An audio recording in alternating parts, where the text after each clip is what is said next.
Escuchas ADN 40 Radio. ADN 40 Radio. Siempre conmigo. ¿Qué tal? ¿Cómo le va? Es un gusto saludarlos aquí en la espuma de los días, en esta mañana que ya sabe usted, tenemos hoy datos importantes, tenemos televisión, tenemos radio y todas nuestras plataformas digitales. A mí me encuentro como Neira Moncayo en cada una de ellas y tiene algunos datos Rebeca Ramos. Hola, ¿qué tal? Pues sí, estamos ya en los 16 días de activismo en el marco del Día Internacional para Eliminar la Violencia contra la Mujer, que se celebra el 25 de noviembre y que es promovido desde 1993 por la Organización Nacional de las Naciones Unidas. Este organismo y algunos especialistas aseguran que la violencia contra las mujeres, niñas y adolescentes es ya una pandemia silenciosa que afecta a todos los países y además aseveran que esta es una de las violaciones a los derechos humanos que está más extendida y generalizada en todo el mundo. Se calcula que en el orbe, una de cada tres féminas, estamos hablando de unos 736 millones, han sido víctimas de abuso físico o sexual, al menos una vez en su vida. Hablando específicamente sobre estos 16 días de activismo que inician el 25 de noviembre, este año la campaña lleva el lema Únete y nos invita a invertir tiempo para hacer esta promoción y prevenir la violencia. Y estos 16 días de campaña de activismo terminan el 10 de diciembre, que coincide con el el Día Internacional de los Derechos Humanos. Pues ahí están los datos. Muchas gracias. Gracias.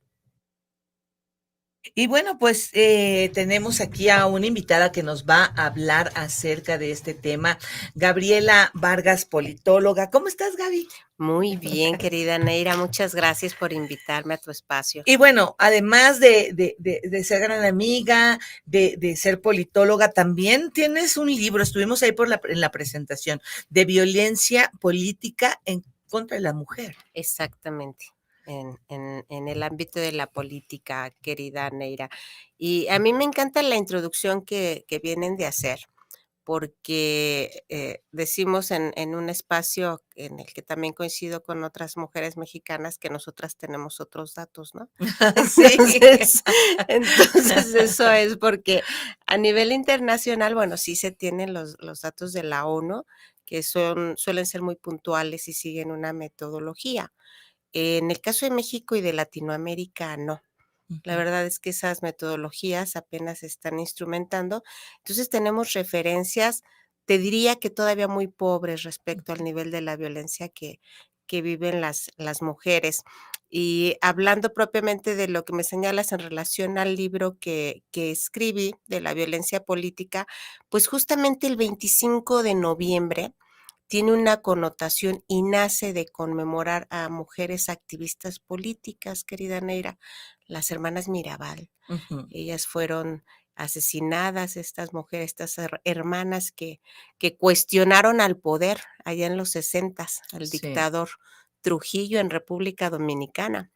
Entonces, siempre suelo señalar tristemente, Neira, que cuando hablamos de la violencia que vive la mujer, bueno, pues es solo una extensión más de la que empezó en su vida irregularmente en su familia, Ney.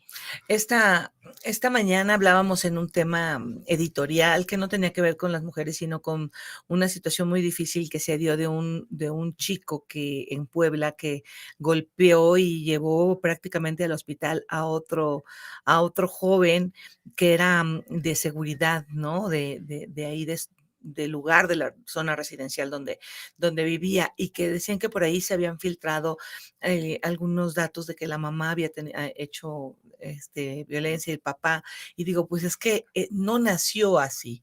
O sea, en algún lugar se tuvieron que aprender cómo dirigirnos, qué hacer, cómo tratar. ¿Esto es un tema cultural? Es, te diría yo, sistémico.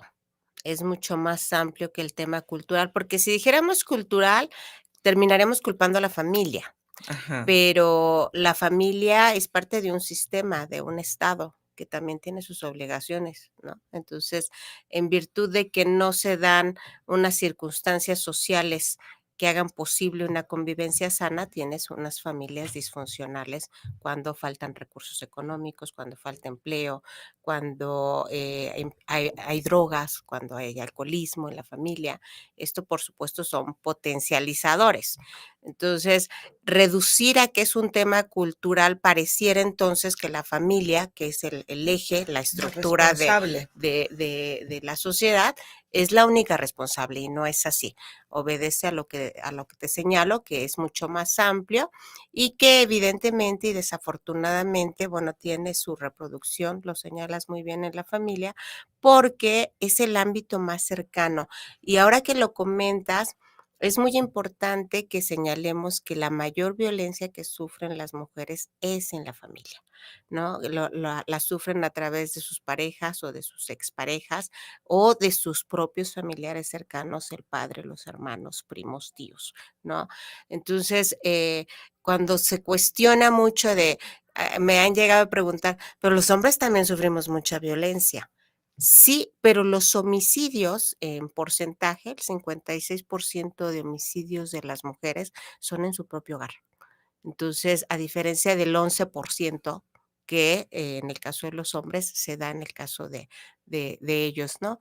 Entonces, sí hablamos que efectivamente en un entorno violento, pues todos somos potenciales víctimas, pero desafortunadamente en el caso de las mujeres y las niñas, ese peligro lo tiene en su propio entorno familiar, que debiera ser el que le debiera proteger. De su entorno seguro, Exactamente. ¿no? Y dicen, bueno, ¿para dónde me voy?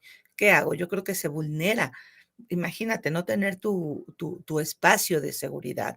Y se ha visibilizado un poco más el tema de la violencia, ¿no? En contra de las mujeres, el tema de levantar la voz, el tema de la participación política, en las universidades, en todo. Sin embargo, ¿cómo estamos hoy las mujeres? Creo que hemos avanzado mucho en el sentido, yo diría en varios aspectos, Ney. Mira, el primero de ellos es que finalmente al reconocerse a nivel internacional que se vive una situación de discriminación de las mujeres en el mundo, los estados partes se comprometieron a instrumentar medidas para garantizarnos una vida libre de violencia. En función de eso, sí ha habido una serie de legislaciones. El caso de México también es de vanguardia su legislación. Lamentablemente en los hechos, pues no se traduce y no se traduce por múltiples factores. Otra cuestión que tenemos que destacar es el de los colectivos feministas que han abanderado estas causas y yo te podría decir que, por ejemplo, en Latinoamérica estos colectivos han trabajado mucho con las mujeres en la política y eso ha permitido que tengamos legislaciones de vanguardia. Entonces, podríamos decir que en el ámbito legislativo tenemos instrumentos muy fuertes. Ahora nuestro mayor reto es el de la impunidad, porque en el sistema de justicia, pues imagínate que de 40% de mujeres que se atreven a denunciar, ¿sí? Entre su familia, entre la sociedad, entre su grupo social, solo el 10% llegan esas denuncias a la instancia de justicia. ¿Y esto por qué sucede? Pues en primera instancia por la desconfianza, ¿no? O sea, no creen en su sistema de impartición de justicia, ¿sí? Entonces ahí se adolece de credibilidad y esto es en función de que los resultados, en términos genéricos, sabemos que muy pocos son procesados por causas graves como maltrato a las mujeres y en los peores casos feminicidio. Entonces, cuando vemos este entorno, pues no hay un aliciente y no tenemos un resultado concreto de esas grandes reformas legislativas que sí existen, Neira. Es la aplicación. Claro, claro. El próximo año vamos a tener una super elección, no nada más porque se elige presidente o presidenta de la República, sino porque también va a haber muchos puestos de elección popular, ¿no? Senado, diputados, diputaciones locales, regidurías, alcaldías, presidencias municipales en algunos casos. Hicimos más o menos la cuenta de que eran aproximadamente 20,000 puestos en juego de elección popular. Este año que hubo elecciones intermedias, bueno, en algunas zonas más bien, hubo gran violencia, Gaby. Violencia de asesinatos, violencia por acoso. De repente no decían y pues ya no me quedo, ¿no? Ya renuncio, desisto, que dices, bueno, hay algo atrás de eso. ¿Cómo ves el papel de la mujer en la política y sobre todo en medio de un ambiente totalmente violento? Yo ante todo tengo que decir que las mujeres que participan en la política en Latinoamérica son valientes, porque las condiciones en las que ingresan y participan no solo son desventajosas, sino son, como bien lo refieres, violentas desde su manifestación de querer participar políticamente. Primero tienen que pasar, esto es como el violentómetro, ¿no? Primero tienen que pasar el cuestionamiento familiar, ¿no? Así de, ¿tú por qué te vas a dedicar a esas cosas? Pues esas cosas no son para ti. Eso te va a quitar el tiempo.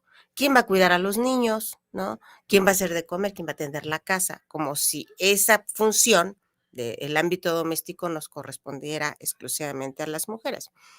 Tomada la decisión, pasando ese primer gran reto que ya le genera un conflicto en el ámbito de lo doméstico, va a su comunidad, ¿sí? ¿Y qué sucede? Porque los casos de violencia política documentados y que han llegado, por ejemplo, al Tribunal Electoral del Poder Judicial de la Federación, más graves han sido en los estados, en comunidades, en los municipios. Tuvimos aquí a Eufrosina, dijo, gané, pero los usos y costumbres no permitieron que una mujer estuviera al frente. Exactamente. Entonces, México no todo es la Ciudad de México.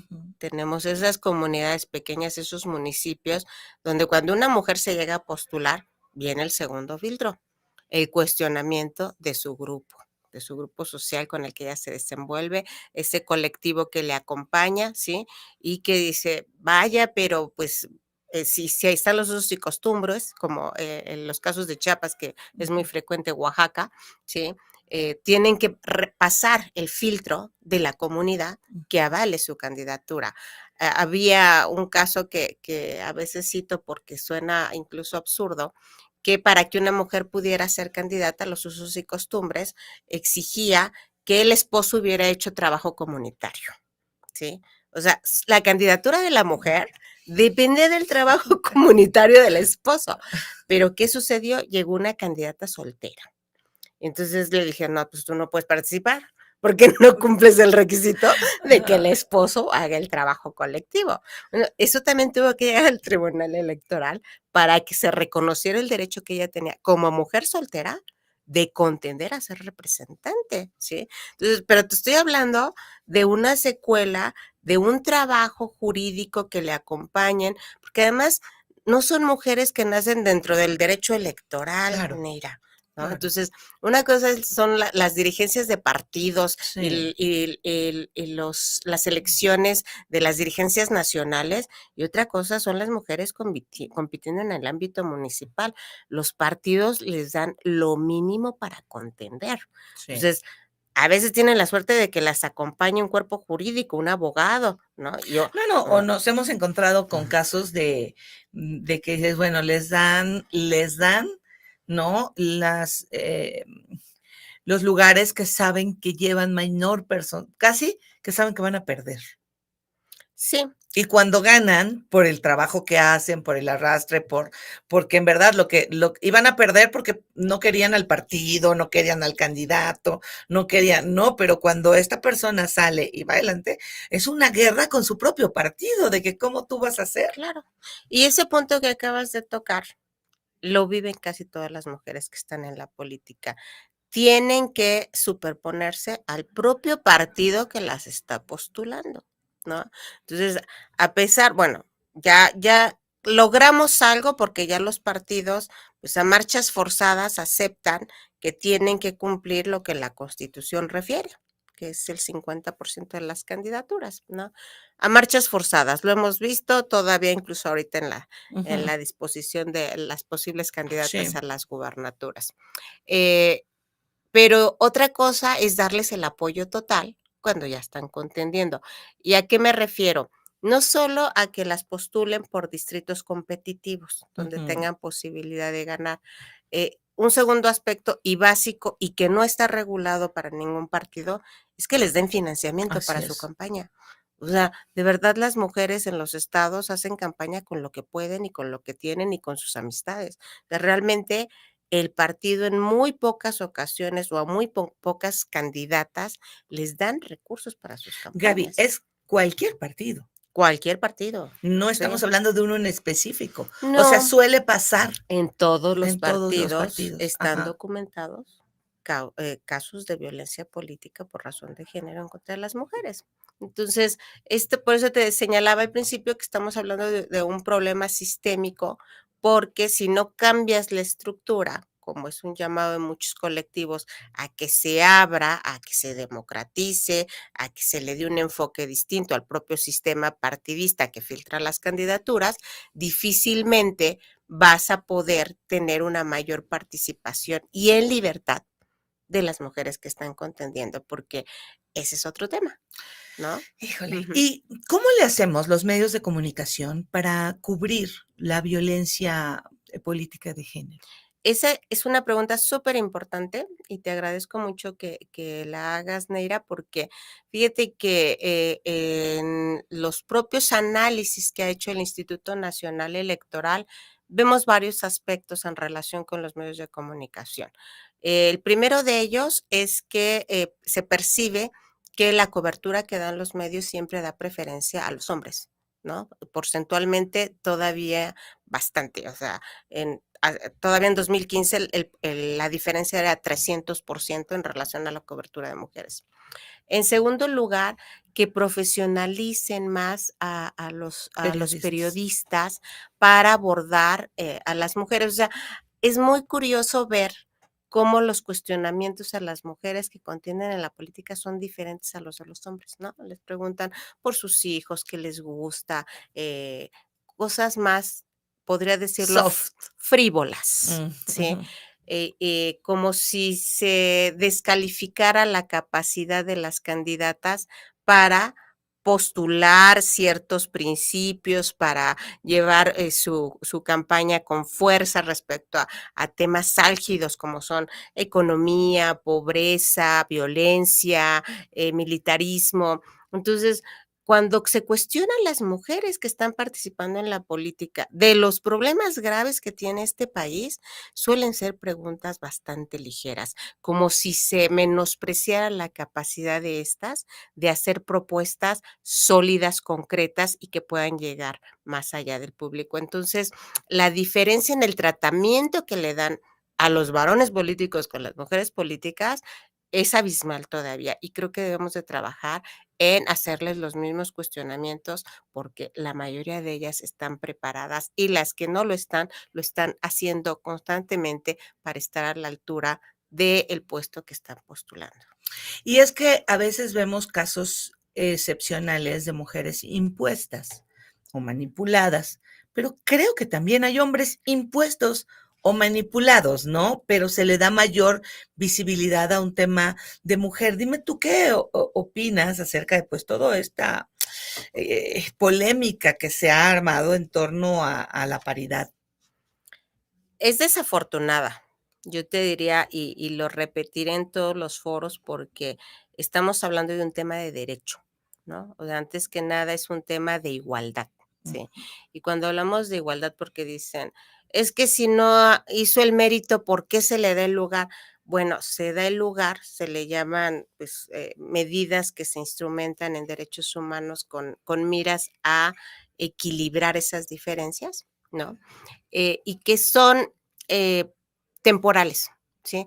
Temporales porque en la medida de que no se obligan, si no se hubiera obligado el principio de paridad, por supuesto que jamás tendría 50 de mujeres candidatas, Así es. ni ahora ni nunca. Y ese es un principio establecido en compromisos internacionales, ¿eh? Los objetivos del desarrollo del milenio prometieron que en 2030, ¿sí? Serían 50 y 50. Ese se comprometieron todos los países a nivel mundial. Ya dijeron abiertamente que no se va a llegar ni en 30 años más. Sí.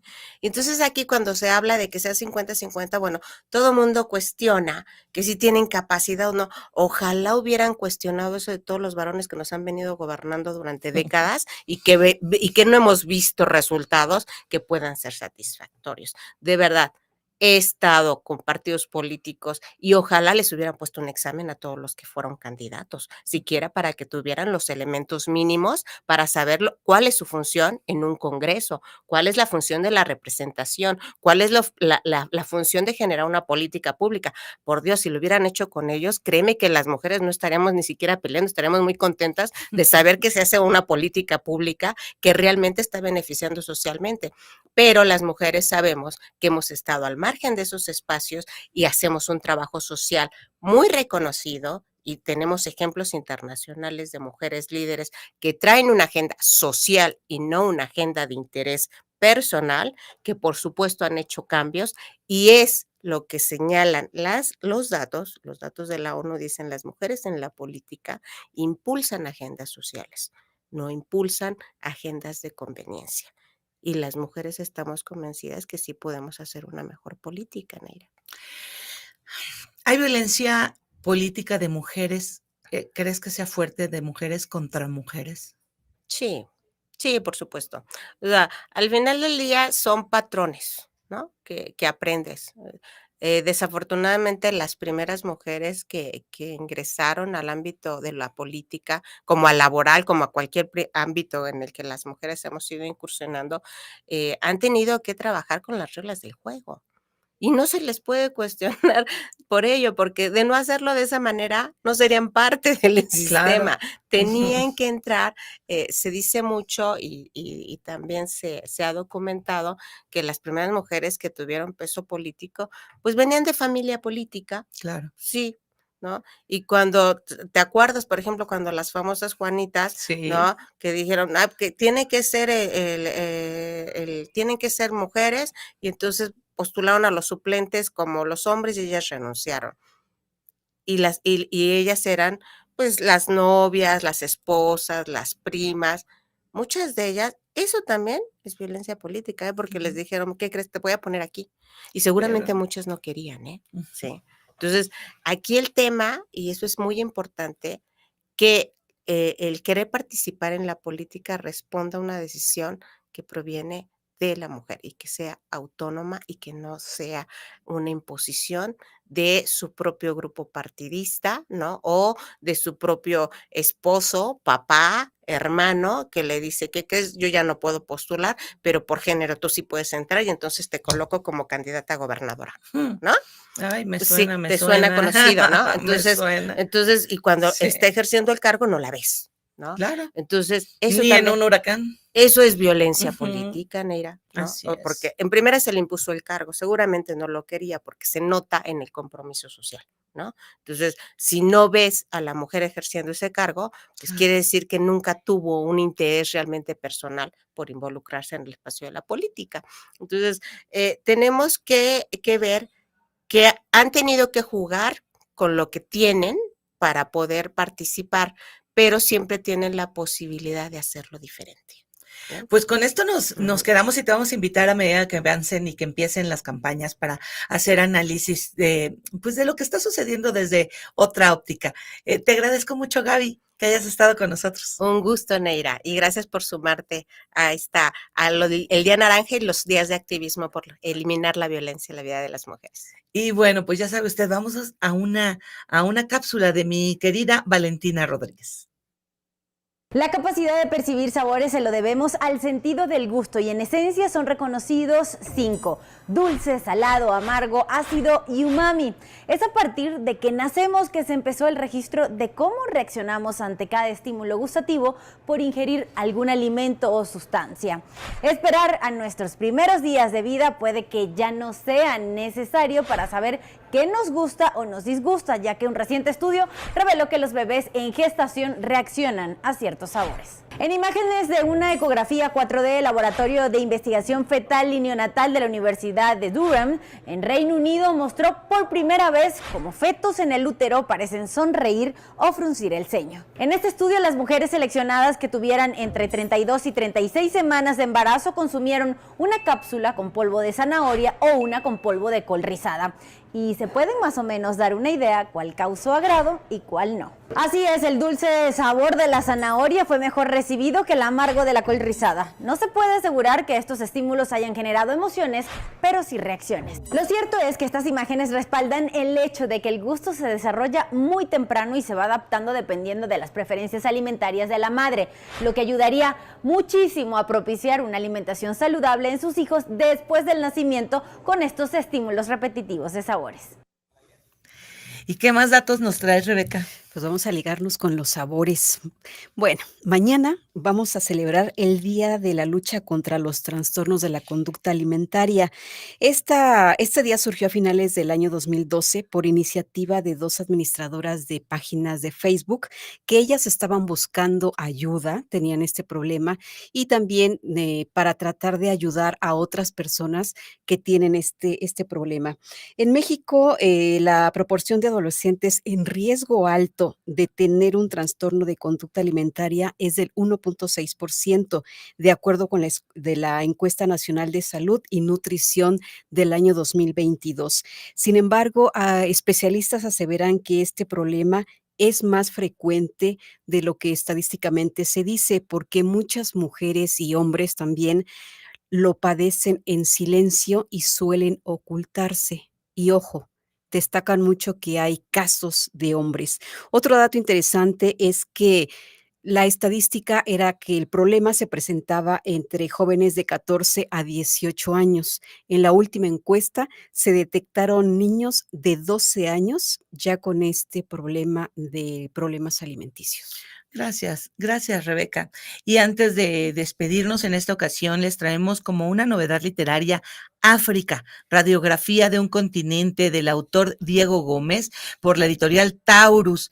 Este libro nos describe el continente africano que no nos suena tan lejano o desconocido. Esto es lo que hace el libro, nos recuerda que en el fondo no somos tan diferentes. Territorio que es un mosaico de lenguas, culturas, etnias e historia, con una geografía de contraste llena de desiertos, sabanas y pues selvas. Si quiere usted saber más acerca de África, radiografía de un continente, está este libro de Diego Gómez de la editorial Taurus. Y de esta manera llegamos al final de esta edición. Me despido. Gracias, Rebe. Nos escuchamos mañana. Nos escuchamos y ya sabe usted, de la abundancia del corazón habla la boca.